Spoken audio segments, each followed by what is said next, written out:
Jóvenes, buenos días, espero se encuentren todos muy bien. Vamos a comenzar la sesión. Les voy a compartir pantalla. ¿Me confirman de favor si pueden visualizarla? Sí, Maestro, sí se ve. Ah, caray, todavía no la comparto. ¿Ya la ve? Perdón, pensé que decía que de su cámara. Me confundí. Ah, la pantalla, yo dije, todavía no la comparto. Perdón, no sé. Bueno, no se preocupe, ya ahorita ya estoy compartiéndola. Ahora sí ya se ve. Ahora, excelente. Bien, ya aquí en esta parte donde nos habíamos quedado, la clase pasada, ya nada más, bueno, vimos todo lo que eran, al menos, aspectos de música, o a ver si no es en mi sistema.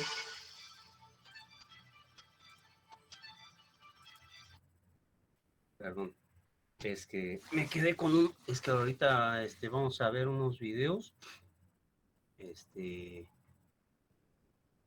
y se empezó a reproducir el YouTube, pero déjenme ver, no es, ya me lo cambió, ahí está, lo había dejado en pausa. Ok, bien, por eso la música. Bien, les comentaba que nos habíamos quedado en esta parte para ver aspectos muy importantes que nosotros debemos de ir visualizando, pues ya como ingenieros, ¿no? Si deseamos crear algún diseño, debemos de considerar al menos las condiciones más críticas. Y derivado de eso tenemos este pequeño ejercicio, en donde por aquí también luego les pido la participación para ver todos los aspectos que nosotros debemos de considerar. ¿Ok? Vamos a suponer que nosotros estamos encargados de diseñar el rin de un automóvil. Primero, ¿qué es lo que ustedes deben de considerar? Entonces, a ver, déjenme abrir el chat déjenme quitar esta, si no me entretengo viéndome a mí mismo. Ahí en el chat pueden ir escribiendo qué aspectos, con todo lo que vimos la sesión pasada, qué se les ocurre que debemos de considerar.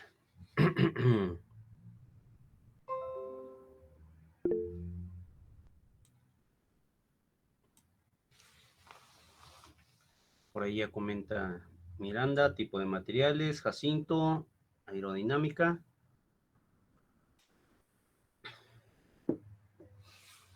¿Qué más se les ocurre? Ahí escriban, ¿eh? Ahorita vamos a ir viendo cada una de estas y dentro de qué clasificación puede entrar. Pero de inicio quizás les pueda ayudar un poco. Primero, pues lo que nos debemos de preguntar, pues, ¿qué tipo de automóvil? Vamos a considerar un automóvil mediano. Automóvil mediano, ¿ok? Para que con base a eso, podamos pueden seguir, escribiendo.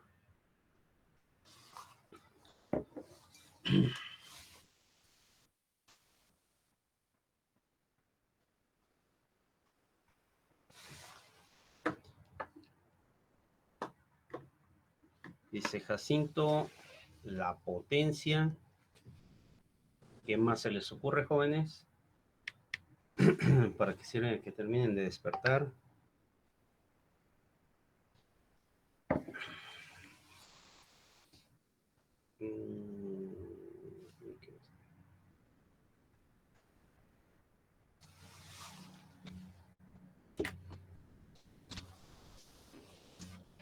Por ahí dice Daniel, diámetro adecuado, estabilidad.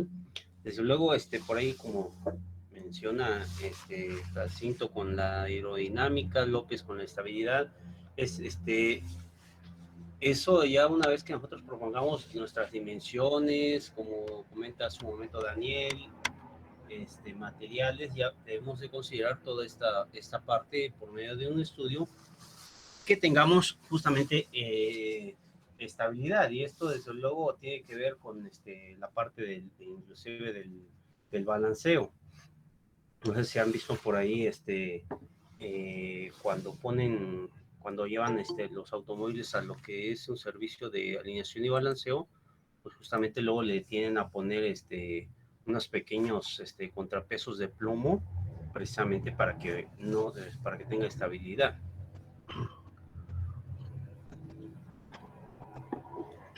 Pero bueno, vamos a ver, desde luego, con algo de lo que ya han comentado. A ver, dice Juan, el tipo de material con el que está hecho. Bueno, sí, efectivamente también es muy importante. Desde luego, déjenme aquí lo voy a poner en forma de viñetas.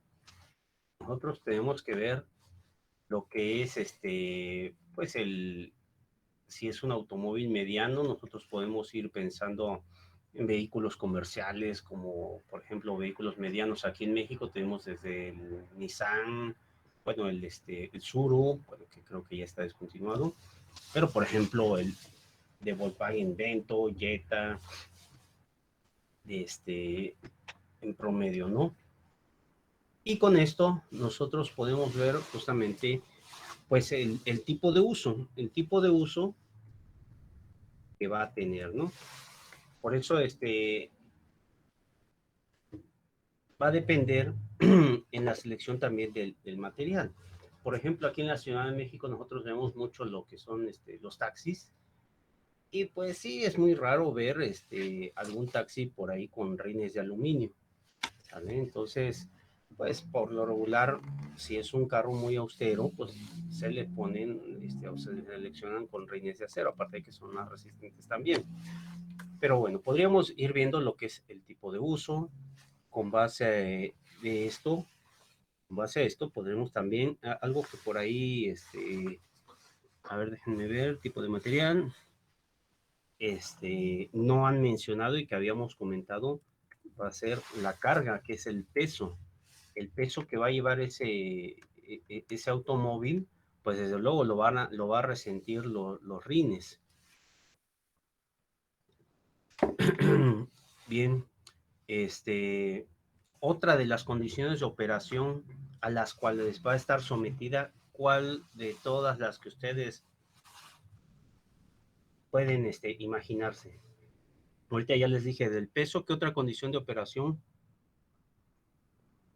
puede tener, en este caso, el rin de un automóvil? Bueno, son 4, pero bueno, estamos enfocando en uno.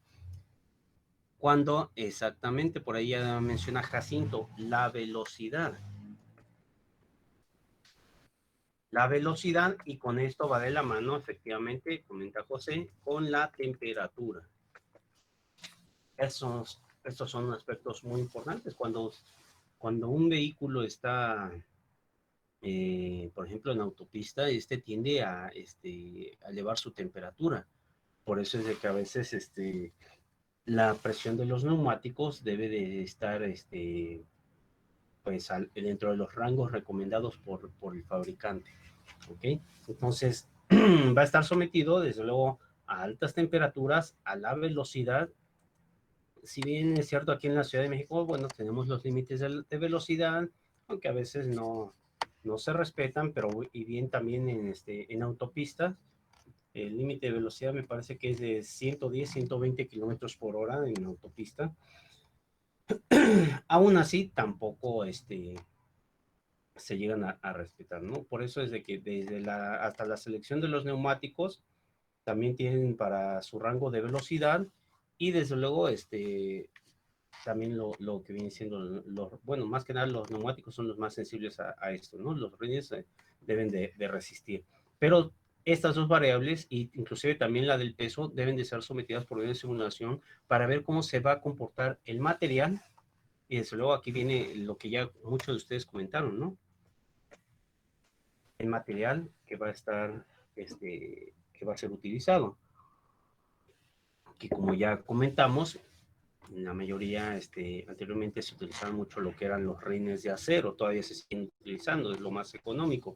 Pero hoy en día ya se manejan lo que son los rines de aluminio, entonces ya son un poco más caros, inclusive los rines de acero llegaban a deformarse cuando caían en un bache y estos podían todavía ser reparados. Anteriormente los rines de aluminio pues también ya se volvían inservibles cuando se deformaban. Hoy en día ya se pueden reparar también. Y pues bueno, aquí estamos hablando la parte del material, nos va a llevar a la parte por ahí de que no han mencionado, que es justamente el costo, ¿no? El costo de un rin de acero comparado con un rin de aluminio, pues sí es muy grande.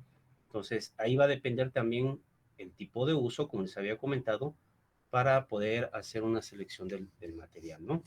Pero bueno, todo esto es luego siempre y cuando también vamos a hablar de la parte de la seguridad, ¿sí?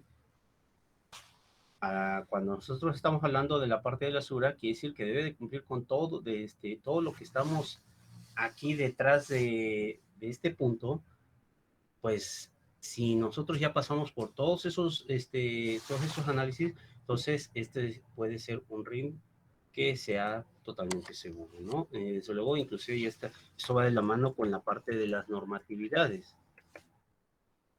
Normatividad, ¿ok? Que la construcción de estos materiales, desde luego estamos hablando de las especificaciones del fabricante, en este caso del material, también va a recomendar los niveles de esfuerzos máximos permisibles que se puede llegar a presentar y en los cuales se puede llegar a deformar el material. Desde luego es muy complicado que se llegue a deformar para las velocidades que se tienen. Por lo regular no están, bueno, ya estamos hablando de velocidades ya hasta de 250 kilómetros por hora y sin problema puede resistir un rin de aluminio. ¿Ok? Entonces, ya en la parte de la estética, también es importante, hoy en día pues ya esto vende mucho, el que el rin se vea muy bonito, para ver de cuántos brazos puede ser, de cuántos, de hecho, detrás de la parte de la estética viene lo que es el diseño y como comentaba por ahí su compañero, la aerodinámica también que pueda llegar a tener ventilación en la parte del sistema de frenado. ¿Sí? Para que no se lleguen a calentar en cierto momento. ¿Ok? Pero bueno, son algunos de los aspectos importantes que nosotros podemos considerar, pero bueno, es la parte más importante, bueno, que siempre les comento, pues las condiciones de operación que vienen siendo prácticamente estas a las que va a estar sometido nuestro material, en este caso es un ring. Desde luego aquí ya no, al hablar de un automóvil mediano, también estábamos hablando, pues el diámetro, ¿no? Por ahí ya no lo comentamos, pero el diámetro de los rines, si es un diámetro por lo regular, ya son arriba de 15 pulgadas. ¿Ok? Entonces, son algunos de los aspectos que, que nosotros podemos considerar. Bien, en la siguiente lámina, vean, tenemos algunos de los pasos que nosotros podemos tener para un buen diseño de las condiciones de un diseño mecánico. Y vean la primera, que es definir las especificaciones. Este punto es muy importante. Nosotros tenemos lo que les había comentado, tenemos que involucrarnos con la parte del proceso, tenemos que imaginarnos, como ahorita hace un momento vimos lo del diseño de un ring, pues tenemos que imaginarnos en dónde va a ser utilizado, las condiciones más severas a las cuales se puede llegar a presentar, inclusive aquí ya, bueno, ya no lo comentamos, pero bueno, las temperaturas también, temperatura ambiente, la humedad, todo eso anteriormente me tocaba ver, por ejemplo, en Veracruz, bueno, yo soy de Veracruz, me toca ver cuando manejaban los rines de acero, entonces se llegaban hasta oxidar, era normal ver allá por los niveles de humedad, los rines se llegaban a oxidar y pues si no se les daba mantenimiento, pues con mayor razón se les acababa, ¿no? Entonces, como diseñadores, sí pensar también en los ambientes, condiciones de temperaturas ambientes, humedad, hasta presión, ¿no? Dependiendo del tipo de proceso. Luego, crear los conceptos del diseño. Aquí es la parte del bosquejo, de de ir imaginándonos también cómo debemos de ir elaborando. Para eso hoy en día, pues, como ya les he comentado, hay muchos programas de cómputo que nos permiten crear nuestros bosquejos y desde luego con base a eso poder aplicarle las condiciones de operación a las cuales va a estar sometido y poder definir en la siguiente parte, que es la toma de decisiones, precisamente el tipo de material y cómo queremos de que se llegue a ver el producto final, en este caso con la parte del diseño detallado, que es la parte de la estética. ¿Ok? Todo eso es muy importante, jóvenes, que nosotros tenemos que ir viendo paso a paso para poder tener un buen diseño. ¿Ok? Aquí en estas láminas muestran este, algunos de estos pasos en resumen, en donde viene, vean, dice, diseñe el reductor de velocidad que es parte de una transmisión de un tractor. En este caso, el reductor de velocidad es una caja de engranes y bueno, en el esquema justamente va a recibir la potencia del motor, un motor a diésel, y esta caja va a proporcionar justamente la energía mecánica a diferentes RPMs, dependiendo del sistema de engranajes, a las ruedas del tractor. Ok, bueno, pues ¿qué aspectos son importantes a considerar? Primero, vamos a preguntarnos cuál es la función que va a tener esa caja de engranes. Y esa es justamente recibir potencia del motor eléctrico, transmitir la potencia mediante elementos de máquinas que reducen la velocidad de giro. Esto es precisamente como les comentaba, mediante un sistema de engranes. También va a entregar potencia a una menor velocidad. Bien, dentro de las especificaciones que se pueden pedir por medio, en este caso del fabricante, dan de cuenta que nosotros estamos enfocados únicamente en la caja reductora y bueno, el fabricante del tractor nos está diciendo, bueno, el reductor tiene que transmitir al menos 15, una potencia de 15 HP y con una entrada, la entrada es de un motor diésel, como les había comentado, con una velocidad de 2000 RPM. La velocidad de salida debe estar entre 290 y 295 RPM. Bueno, entonces nosotros como diseñadores tenemos que buscar nuestra, nuestros diámetros de engranes para que pueda cambiar de estas altas velocidades a estas que tenemos aquí, ¿no? Que al menos la eficiencia sea del 95% y el par torsional de 3050 libras por pulgada. ¿Ok? Más adelante también vamos a hablar sobre esto, ¿no?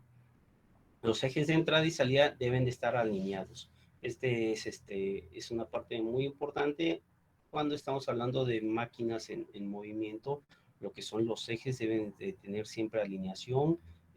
Hay servicios de alineación por medio de tecnología láser. ¿Qué es lo que pasa? Esto también lo vamos a tocar cuando veamos la parte de poleas con sus ejes. Pero bueno, ¿cuáles son los inconvenientes que se pueden tener si están desalineados? Pues va a bajar su eficiencia mecánica, vamos a tener calentamientos justamente en nuestros ejes y al hablar de calentamiento estamos hablando que vamos a tener desgastes prematuros. ¿Ok? Luego dice, el reductor debe asegurarse en un armazón rígido de acero. Pero luego si estamos pensando que es un tractor, pues va a estar en ambientes húmedos, va a estar con alta posibilidad de poder llegar a tener alguna colisión con sólidos. Entonces, por eso se recomienda que debe tener una carcasa para proteger todo lo que es nuestro sistema de engranaje. ¿Ok? Y desde luego debe de ser acero de tal forma que también llegue a resistir la corrosión. También nos están limitando, bueno, dentro de las especificaciones, que debe de tener un espacio no mayor a estas dimensiones, que es 10 por 20 pulgadas con una altura de 24 pulgadas. ¿Okay? Y para sus condiciones de operación, les comentaba, esto es muy importante, tenemos que ver que el funcionamiento sea de al menos 8 horas diarias por 5 días a la semana y con una vida útil de 10 años. En la mayoría de las maquinarias ustedes van a poder ver justamente esta información, el tiempo de vida útil, que al menos se garantiza que va a funcionar sin ningún problema. Desde luego, todo esto con sus mantenimientos preventivos y sin problema debe de funcionar con eso. Luego dice, se debe de proteger contra la intemperie y que funcione a altas temperaturas desde menos 18 grados centígrados hasta 60 grados centígrados, que es más o menos es un rango promedio para la temperatura ambiental.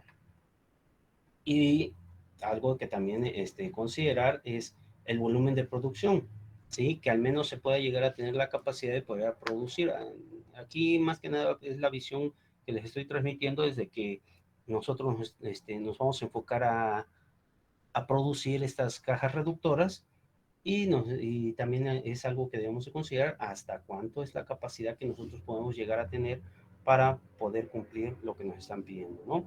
Y algo que es el costo final, pues ya saben que hoy en día la competencia es muy importante, tenemos que ser competitivos, tenemos que ofrecer buenos precios, ver la parte de la calidad de los materiales y también que el costo pueda llegar a competir, ¿ok?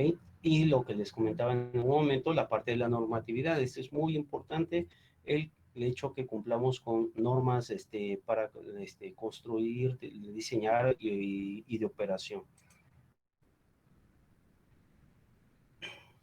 Bien, aquí en esta diapositiva vemos los criterios de evaluación. Lo que les había comentado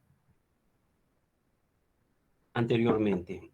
Es muy importante que todos nuestros elementos que nosotros lleguemos a diseñar sean justamente seguros, ¿sí? Nosotros no podemos ofrecer algo que pueda operar y no sea seguro, ¿sí? Eso es muy importante, ya se los había comentado, hoy en día en la industria el tema de seguridad es muy importante, lo van monitoreando, inclusive bueno, no les ha tocado ahorita, les comentaba que séptimo semestre es cuando van mucho a las visitas industriales, pero por lo regular cuando ustedes van a algunas instalaciones, me ha tocado ver que en la entrada ponen ahí un letrero en donde van haciendo su conteo que llevan tantos días sin ningún incidente, ¿no? ¿Ok? Entonces, tan es así de estricto el sistema, a mí me ha tocado ver algunas empresas que manejan un incidente hasta de un choque entre automóviles dentro de la instalación o una persona que se haya tropezado porque había una coladera mal colocada, eso ya es catalogado como un incidente y todo eso lo van checando. Pero sí es algo muy importante. Pero bueno, el desempeño, desde luego, es muy importante de que este mecanismo, este elemento que ustedes propongan, pues debe de funcionar sin ningún problema. Asimismo, que su manufactura, su construcción, también pueda ser realizada también sin problema alguno, que no tenga dificultades. Ahorita vamos a ir más adelante en la parte del refaccionamiento, que todos los elementos con los cuales ustedes van a utilizar para realizar ese diseño también estén a la mano, ¿no? Aparte del servicio de mantenimiento, les comento siempre, por ejemplo, en el caso de los automóviles, las agencias, pues antes no manejaban tanto esta parte de los mantenimientos a los 5,000 kilómetros, a los 10,000 kilómetros. Antes vendían el automóvil y ya si querían traerlo a la agencia, pues qué bien, ¿no? Si no, pues ya era de criterio del usuario. Pero pues se dieron cuenta que pues era un buen negocio el ofrecer una garantía o extender sus garantías ofreciendo servicios de mantenimiento a determinados kilometrajes o determinado tiempo de uso. Entonces, ustedes también pueden ofrecer un sistema de automatizado, un sistema de transportación de banda y desde luego pueden ofrecer sus garantías y dentro de sus garantías que estén también esta parte de los servicios. Yo puedo proponer un sistema de automatización y decirles, ¿sabes qué? Siempre nos van a pedir garantía, eso es evidente. Les pueden decir, ¿sabes qué? Yo te puedo ofrecer un año de garantía, siempre y cuando hay que darle sus mantenimientos en estos equipos y los mantenimientos te los vendo por separado. Entonces, se puede hacer eso, podemos seguir vendiendo y desde luego podemos seguir atendiendo, pues en este caso a los clientes, ¿no?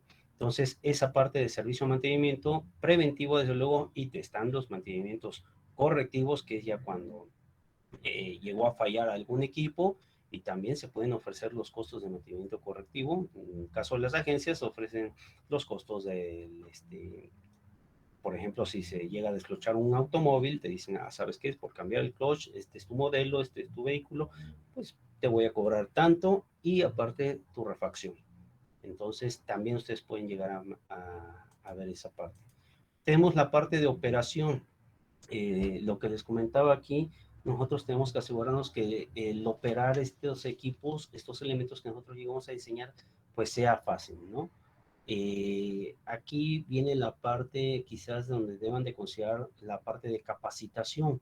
Ustedes deben de capacitar, una vez que vendan un dispositivo, un elemento, tienen que capacitar al personal que lo va a operar. Se puede vender por separado la capacitación o bien la pueden incluir dentro de sus costos, pero bueno, entonces esta parte de la operación sí es algo muy complicado. No queremos que lleguen a manipular la parte de la programación, es donde les comentaba que pueden proponer un HMI para que nada más el operador o una botonera, nada más para que el operador llegue a mover lo necesario, ¿ok? Pero bueno, aquí es donde pueden vender la parte de la capacitación. Los costos de adquisición, que es lo que les comentaba, debemos de ser hoy en día muy competitivos, la competencia real está bárbara, pero bueno, tenemos que también optimizar, tampoco por eso debamos de abaratar la mano de obra. A mí me ha tocado ver, por ejemplo, que a veces con politécnicos, desgraciadamente no tenemos la visión para ponerle un costo a la mano de obra, pero bueno, ya es cuestión como vayan agarrando experiencia. Ok, pero sí, sí ustedes pueden proponer ahí un costo en la parte de adquisición, pero también sin dejar de ser competitivos, ¿ok? La parte de los costos de mantenimiento, bueno, esto debería estar un poco más arriba junto con esta, que viene siendo que también no por el hecho de que ya vendimos nuestro diseño, también podamos elevar nuestros costos demasiado.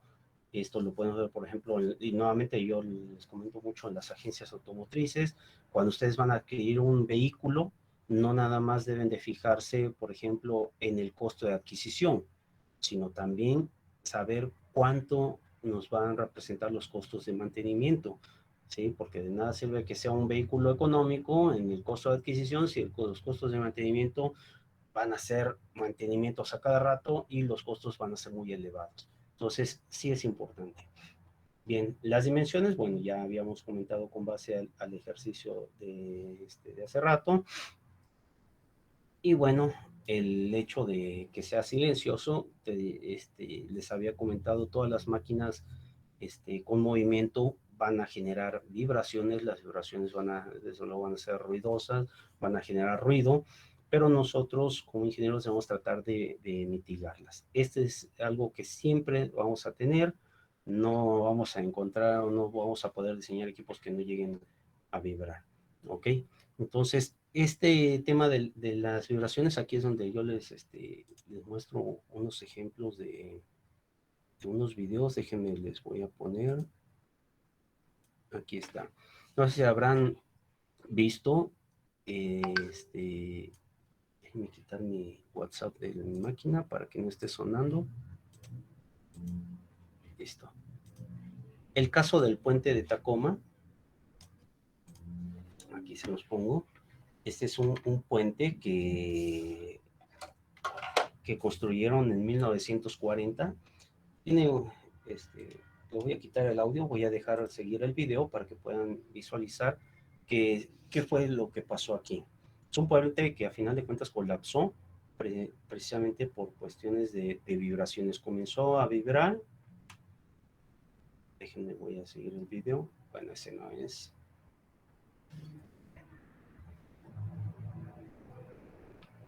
Fue uno de los puentes colgantes en su época más largos que había. Ahí está, en 1940. Comienzan la parte de la construcción. Ahorita lo vamos a comentar, voy a dejar que siga el video y ahorita vamos a comentar los posibles errores que tuvieron, ¿no? Pero en aquel entonces, pues no tenían la parte de la simulación, todo lo realizaban por medio de maquetas. Esa es la parte de la inauguración. les comentaba, me parece que fue en julio de 1940, y para noviembre del mismo año el puente comenzó a tener problemas.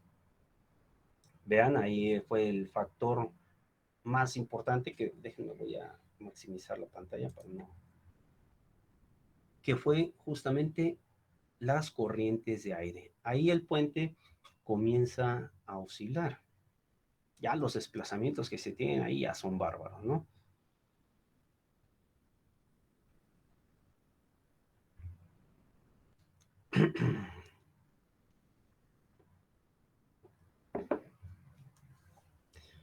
Bien, ahí las corrientes de aire son las que comenzaban a excitar el puente. El puente, ¿qué fue lo que pasó?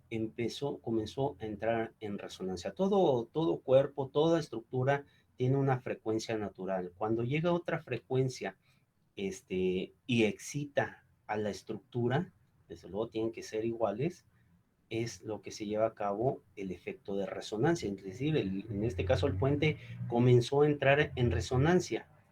No hubo nada, desde luego, que mitigara estas oscilaciones,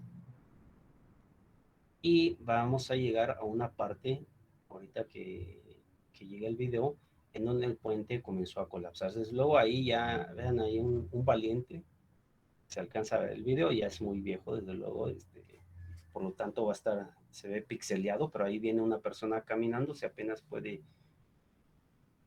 vean, inclusive quedó un vehículo ahí varado, ¿no? Ya por seguridad, ya mejor se bajó la persona, ya, porque es muy difícil controlar un vehículo así, ¿eh? Entonces llega lo inevitable, ¿no?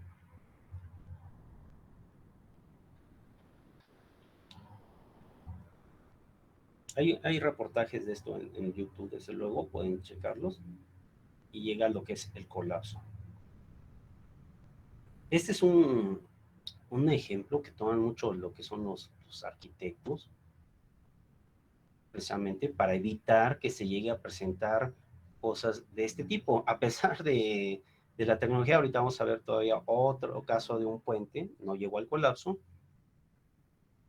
pero les comentaba que fue lo que pasó. Al momento de diseñar este puente, no consideraron las condiciones más críticas que pudiesen llegar a presentarse, que sobre todo eran las corrientes de aire. Anteriormente les comentaba, realizaban todo esto por medio de maquetas, y corrientes, bueno, generaban humo y hacían pasar corrientes y ver cómo se iba a comportar. Pero desde luego, como les comentaba, vean más la parte del comportamiento de la aerodinámica y cómo se comportaba el aire.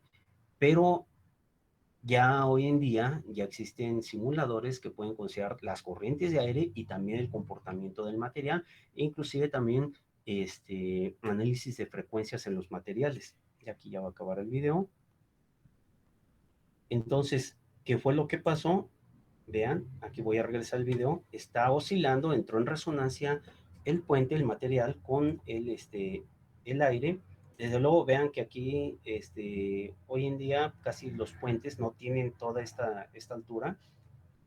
Hoy en día, son tubulares por lo regular, precisamente para que el aire alcance a atravesar a través de la estructura. De hecho, si se dan cuenta, también edificios grandes, por ejemplo, si han visto alguna vez la torre de Pemex, hay un piso, no sé si es el piso 12 o 13, no está vacío, precisamente para que el aire pueda circular a través de. Entonces, fue uno de los detalles, parte del diseño. Entonces, el hecho de que estaba oscilando y llegó al punto donde colapsó, nosotros vamos a hablar ahí justamente de un concepto que son esfuerzos por fatiga. Los esfuerzos por fatiga, han de cuenta que es cuando nosotros queremos romper un alambre y no tenemos pinza. ¿Qué hacemos? Con las manos comenzamos a flexionar. Entonces lo que estamos haciendo es llevando al material, es ruptura por fatiga, perdón, de tal forma que los esfuerzos se empiezan a generar hasta cierto punto en donde ya se fractura el material. ¿ok? Entonces llegamos ahí a lo que vendría siendo la ruptura. El material no resistió y justamente fue donde llegó el colapso. Como ingenieros, nosotros no queremos ni siquiera llegar a este punto en donde empiecen a oscilar, ¿ok? Donde tengamos nosotros deformaciones, ¿sí? Esto se tiene que evitar. Entonces, a pesar de la tecnología, vean, tenemos, sí, yo creo les tocó escuchar sobre el puente Millennium de Londres. Vean, es un puente pues, muy vanguardista. Se construyó justamente para celebrar el cambio de milenio. Y vean qué fue lo que pasó. Este fue el día de la inauguración, ¿eh? Vean el movimiento que tiene el puente. Y este fue un video grabado por las cámaras de seguridad precisamente. Ahorita vamos a comentar qué fue lo que pasó.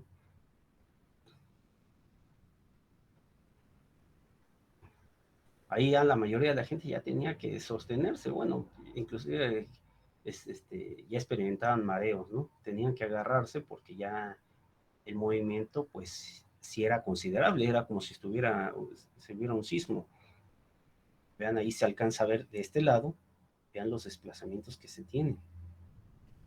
Bueno, es cortito el video, hay documentales también de esto. Este puente ese día se inauguró y ese mismo día tuvo que ser cerrado. Lo cerraron, me parece que cerca de 2 años para poder modificar la estructura. Pero ¿qué fue lo que pasó con este puente? Pues vean, el caminar de las personas, el vaivén, fue el que, y desde luego con la cantidad de gente que había, ese vaivén fue el que comenzó a excitar a la estructura del puente, de tal forma que se tenían estos movimientos. Desde luego con estos movimientos ya la percepción para el ser humano ya es cuestión ya son problemas de mareo, y desde luego hay quienes tenían, como les comentaba, tener que agarrarse porque de plano podían hasta caerse, ¿no? Entonces, ese fue el gran problema de una condición, en este caso es una condición, una carga que se le está presentando en este caso al puente y que no fue considerada y pues provocaba la excitación de la estructura y de los movimientos. Ya les comento, ya hoy en día este puente tuvo que ser modificado en su estructura, tuvo que ser más reforzado para evitar que se tuviesen este tipo de problemas y pueda ser utilizado para lo que fue diseñado. ¿Sale?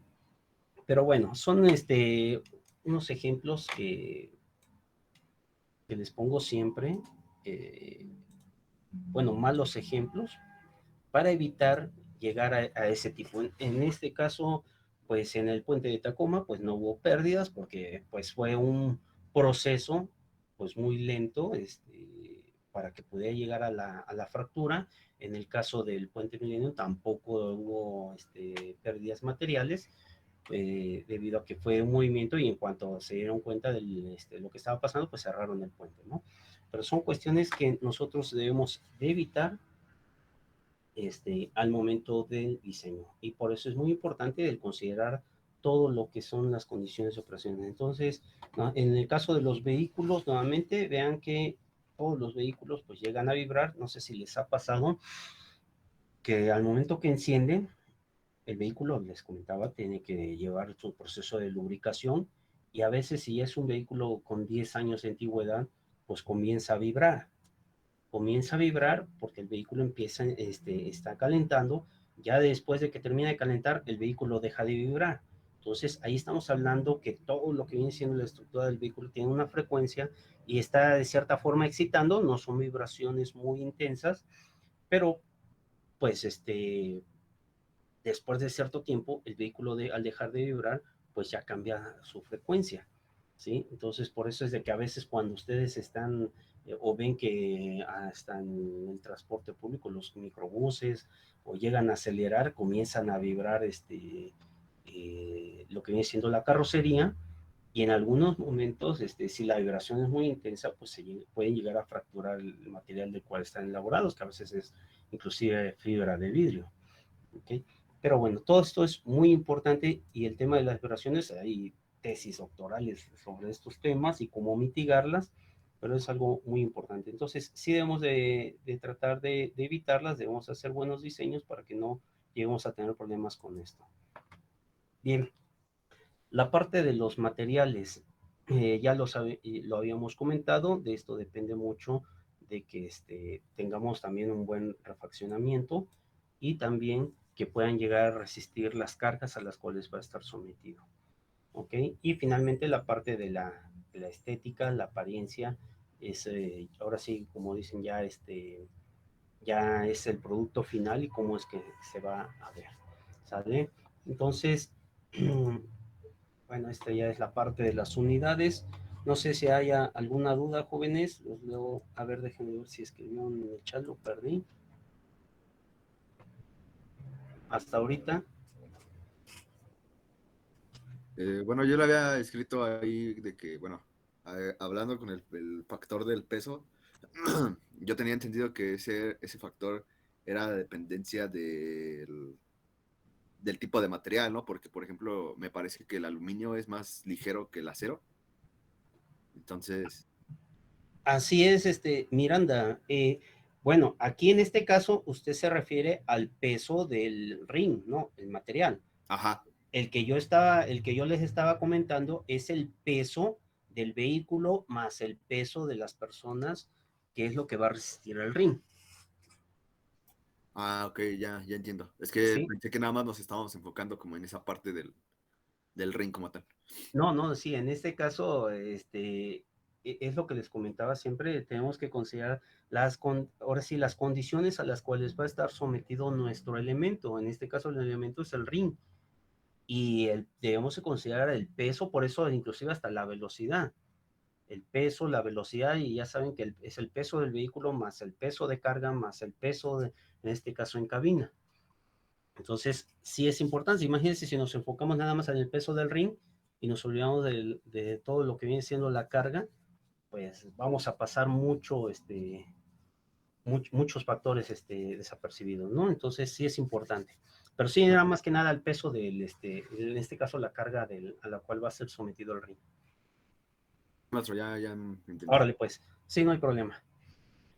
Bien, esta parte de las unidades jóvenes siempre las considero importantes. Ya ahorita todo esto fue más que nada para tener visión de lo que viene siendo la parte este, de los materiales, pero ya ahorita ya vamos, estas diapositivas que vienen, ya es para hablar un poco ya sobre las propiedades mecánicas de los materiales.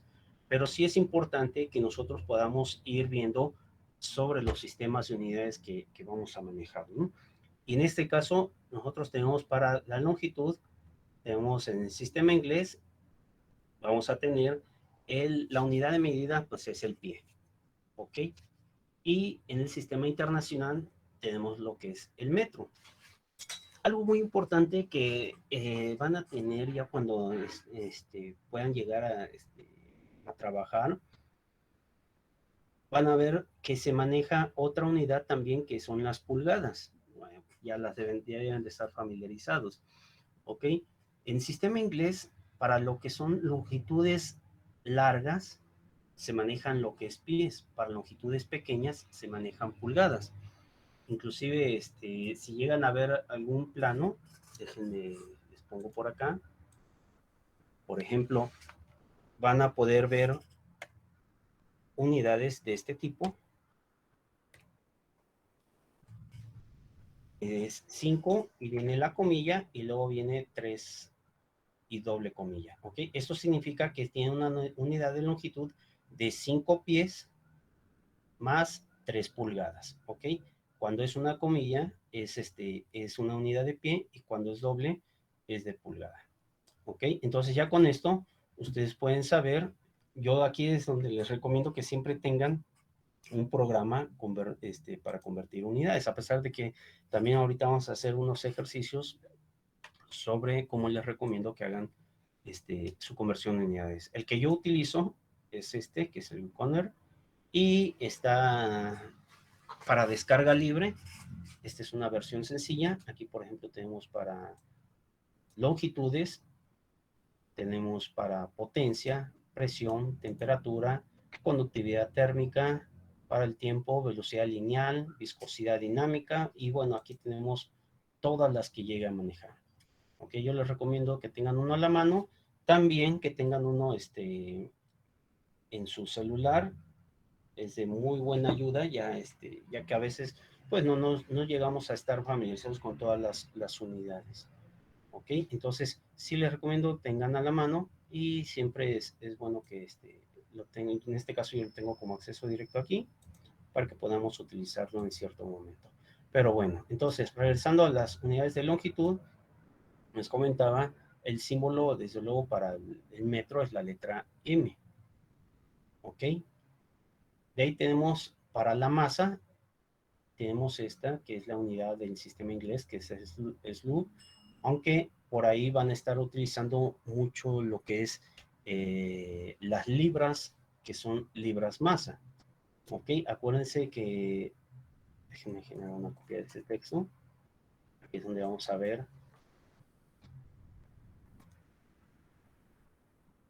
para masa van a encontrar libra, y por lo regular van a tener un subíndice que es libra masa. Ok, vamos a ver nosotros que vamos a estar utilizando mucho lo que son las libras. Pero cuando estemos hablando de libras, quiere decir que son libras fuerza. ¿Ok? Las libras fuerza, vamos a tener libras fuerzas y libras masa.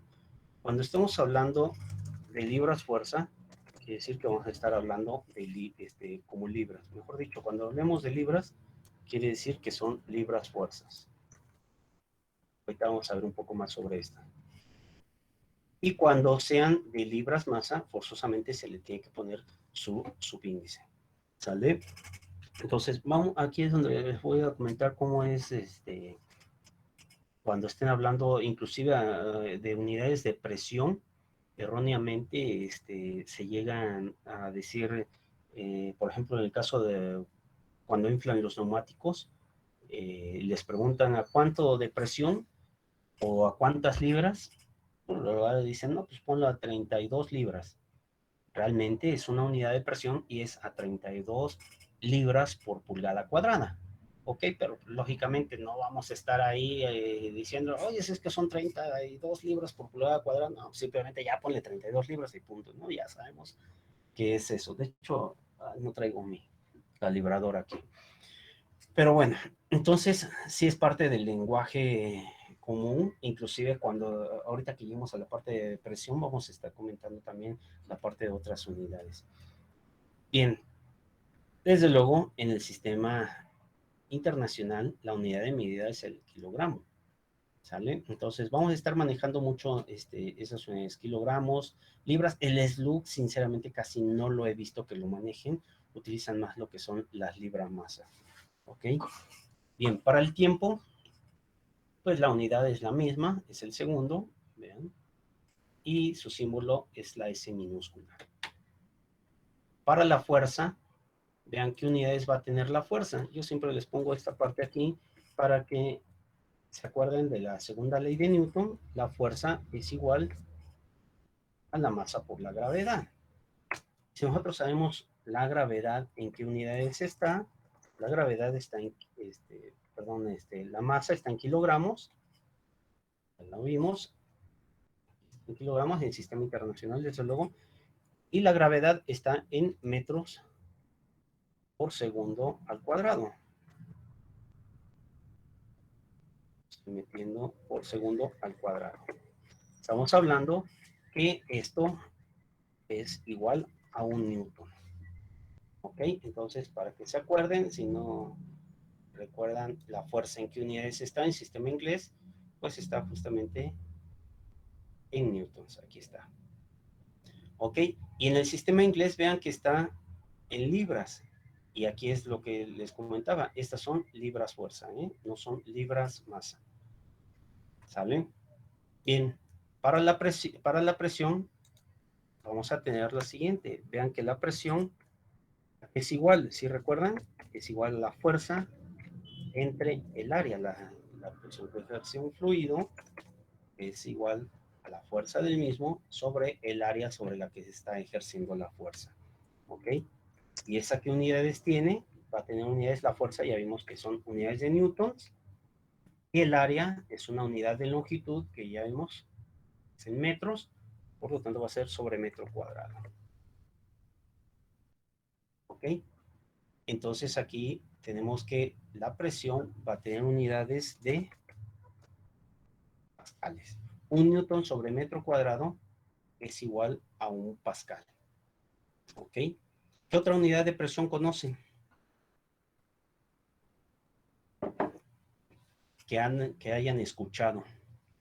A ver, escriban en el chat, permítanme, déjenme hacer una pausa. Escriban ahí en el chat.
A ver, por ahí ya están comentando. Bueno, el Pascal lo acabo de comentar ahorita. Dice sus compañeros, el ATM, que son las atmósferas. Ok, déjenme ver quién más escribió. Exactamente, los PCIs. Los PCIs, ahorita lo voy a anotar por acá. Los PCIs son justamente las libras fuerza. Ay, déjenme, se me salió aquí. Está. Son libras fuerza sobre pulgada cuadrada. O bien lo podemos ver también como LB sobre pulgada cuadrada. Perdón, me faltó el cuadrado aquí. ¿Okay? En algunos manómetros, por lo regular, sí lo van a ver así como PSI, en otros lo van a ver como libras fuerza por pulgada cuadrada o bien libras sobre pulgada cuadrada. Lo correcto, desde luego, es estas dos primeras. ¿Ok? Por ahí, ¿quién más? Ok, por ahí menciona Jacinto los milímetros de mercurio. Por lo regular, milímetros de mercurio se utilizan para medir bajas presiones o bien presiones atmosféricas. Aquí en la Ciudad de México me parece que estamos, bueno, es alrededor de 580 milímetros de mercurio. La presión atmosférica aquí en la Ciudad de México, o sea, la presión atmosférica es variable, no es constante, depende mucho de las condiciones atmosféricas. ¿Ok? Por ahí menciona su compañero también Josué, las unidades de bar también, el Pascal, bueno, es el que ya vimos, las atmósferas. Bueno, aquí en nuestro convertidor, déjenme les muestro, ya tenemos todas bueno, la mayor parte de las unidades de presión que manejan. Y bueno, no mencionaron, pero tenemos también lo que son pies de altura de agua, pulgadas de agua o bien metros de agua, que estas unidades de presión se utilizan para, pues, columna de presión hidrostática, ¿ok? Tenemos, bueno, el Pascal, ya lo comentamos, y por ahí no mencionaron también lo que son los kilogramos, vean que son kilogramos fuerza por centímetro cuadrado, ¿ok? Voy a anotarlo por acá. Tenemos los kilogramos. A veces lo van a encontrar así, como kilogramos por centímetro cuadrado. O bien, como les comentaba, correctamente sería kilogramos fuerza por centímetro cuadrado. Lo estoy metiendo con código ASCII, que es AL 253. Bien, yo les puedo comentar, en teoría aquí en México pues, se debe manejar sistema internacional y también se los van a pedir al momento de que trabajen sus tesis, pero pues dependiendo de dónde estemos, es el sistema de unidades que llegan a manejar. A mí me ha tocado ver que estas son unidades de presión, por lo regular casi no me ha tocado ver manómetros con escalas en pascales. Todo depende también del tipo de qué magnitud estemos hablando, ¿no? Pero por lo regular, las que más he visto son en PSI y en kilogramos por centímetro cuadrado. Aquí les comento, por ejemplo, en el norte del país, a mí me ha tocado ver que están muy acostumbrados a manejar las libras, ¿sí? Al decir las libras, estamos hablando libras fuerza por pulgada cuadrada. Mientras que en el centro y sur del país me ha tocado ver que utilizan mucho lo que son los kilogramos por centímetro cuadrado. ¿Ok? Entonces, por eso es la importancia, jóvenes, de que ustedes, como ingenieros, tengan la capacidad de saber las conversiones que hay entre uno y otro. Pero, por ejemplo, para utilizar poder dimensionar ese cambio de las unidades, vamos a manejar una atmósfera. Vean, una atmósfera, saben que es la presión atmosférica que se tiene a nivel del mar, ¿ok? Vamos a ver en milímetros de mercurio. Les comentaba que aquí en la Ciudad de México estamos hablando que tenemos alrededor de 580 milímetros de mercurio. Inclusive hasta podemos, déjenme ver si me sale rápido, presión atmosférica en la Ciudad de México. Y aprovechando que tenemos aquí el GOL, vean, aquí es otra unidad.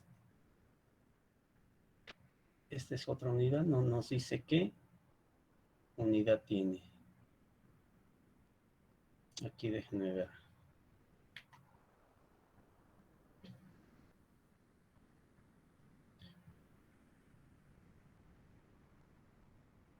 A ver si en esta viene. La presión atmosférica, no, aquí no viene a la mano. Me gustaría que estuviera más directa para no estarle buscando. Pero bueno, vamos ahí lo pueden leer ustedes después, vamos, pero sí más o menos está ahí en 580 milímetros de mercurio. Pero regresamos a nuestro programa. No, este no es de convertidor de unidades. Entonces vean que vamos a convertir los 580 milímetros de mercurio a ver cuánto es en atmósferas. Vean que en atmósferas es de 0.7631 atmósferas. ¿Ok? Quiere decir que es menor la presión aquí en la Ciudad de México. ¿Por qué? Porque conforme va cambiando la altura, hay menor cantidad de masa de aire sobre nosotros. ¿Ok? Por eso es de que a veces, si ha tocado escuchar cuando va a haber partidos de fútbol aquí en la Ciudad de México, se vienen con tiempo los jugadores para poder adaptarse a la presión atmosférica que se tiene aquí. ¿Ok? Entonces, es por esto, déjenme, les voy a mostrar ahora de atmósferas a kilogramos. Vemos que una atmósfera equivale a 1.033 kilogramos fuerza por centímetro cuadrado. Ok, casi equivale lo mismo, pero bueno, no es. Entonces, el factor de conversión es 1.033. Bien, entonces, algo también que ustedes van a ver son las columnas, metros columnas de agua. Ustedes habrán escuchado que cuando los buzos se meten a nadar al mar, pues a veces tienen la limitante de que no pueden ir muy más allá de determinada profundidad. Esto debido a que, vean, tan solo vamos a poner 10 metros columna de agua equivalen a 1 kilogramo por centímetro cuadrado. Imagínense, cada 10 metros de profundidad se va a estar experimentando esa presión más la presión atmosférica que está ejerciéndose sobre la superficie del mar. Entonces, imagínense ya a una profundidad de 50 metros, pues lógicamente son 5 kilos. ¿Okay? Una presión ya de 5 kilos sí es considerable para el cuerpo humano, porque sí les llega a afectar estos niveles de presión. ¿Ok? Entonces, por eso es muy importante el conocer, el dimensionar, inclusive, por ejemplo, bueno, no, si ustedes sumergieran un globo en el agua, sí es complicado, pero bueno, conforme nosotros nos vamos sumiendo, la presión externa, es decir, la presión que está ejerciendo el agua sobre la superficie del globo, va a hacer que en algún momento sea mayor que la presión interna. Y esto, desde luego, va a hacer que llegue a reventarse ese globo, ¿ok? Por la misma presión que se va ejerciendo. Entonces, lo mismo, den en cuenta que el cuerpo humano es ese globo, vamos sumergiéndonos y desde luego va a llegar a un punto en donde no va a resistir el ser humano, ¿ok? Bueno, aunque hay seres humanos que por ahí sí han llegado a hacer extraordinariamente, pero bueno, ya con base a mucha práctica. Entonces, ese es muy importante, la unidad de la presión, jóvenes. Vamos a estar manejándola. Vamos a ver más adelante lo que son los esfuerzos. También vamos a ver cómo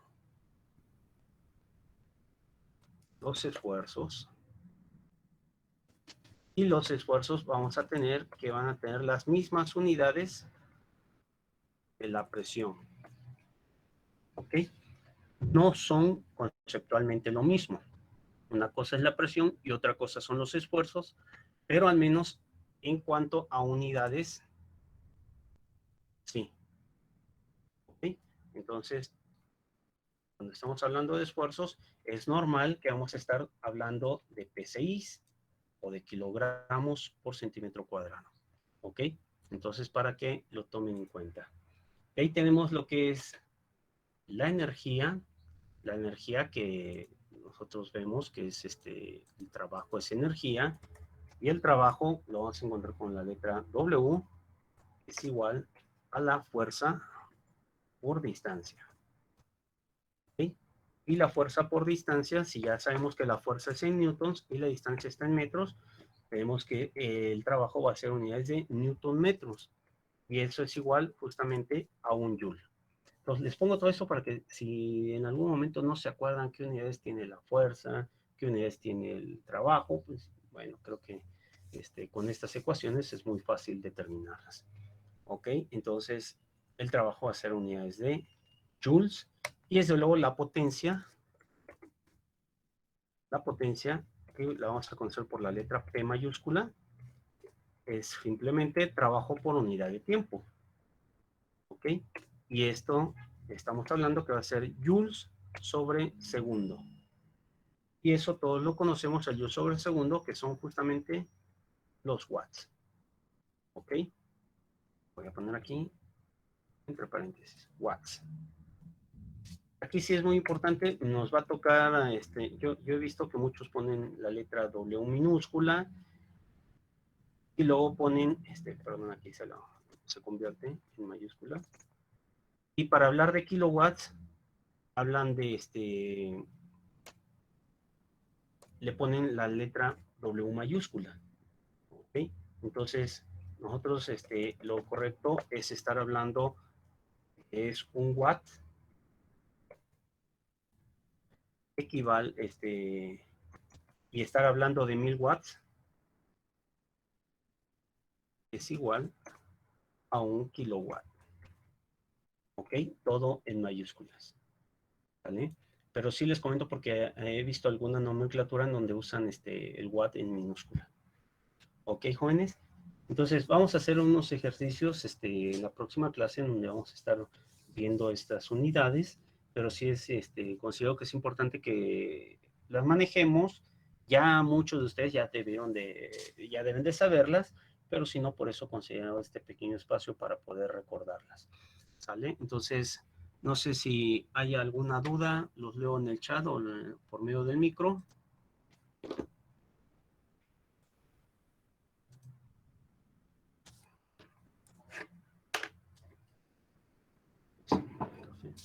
No, maestro, ninguno. Ok. profesor. Bueno, pues entonces con eso terminamos ahorita. Nos vemos la próxima clase. Síganse cuidando.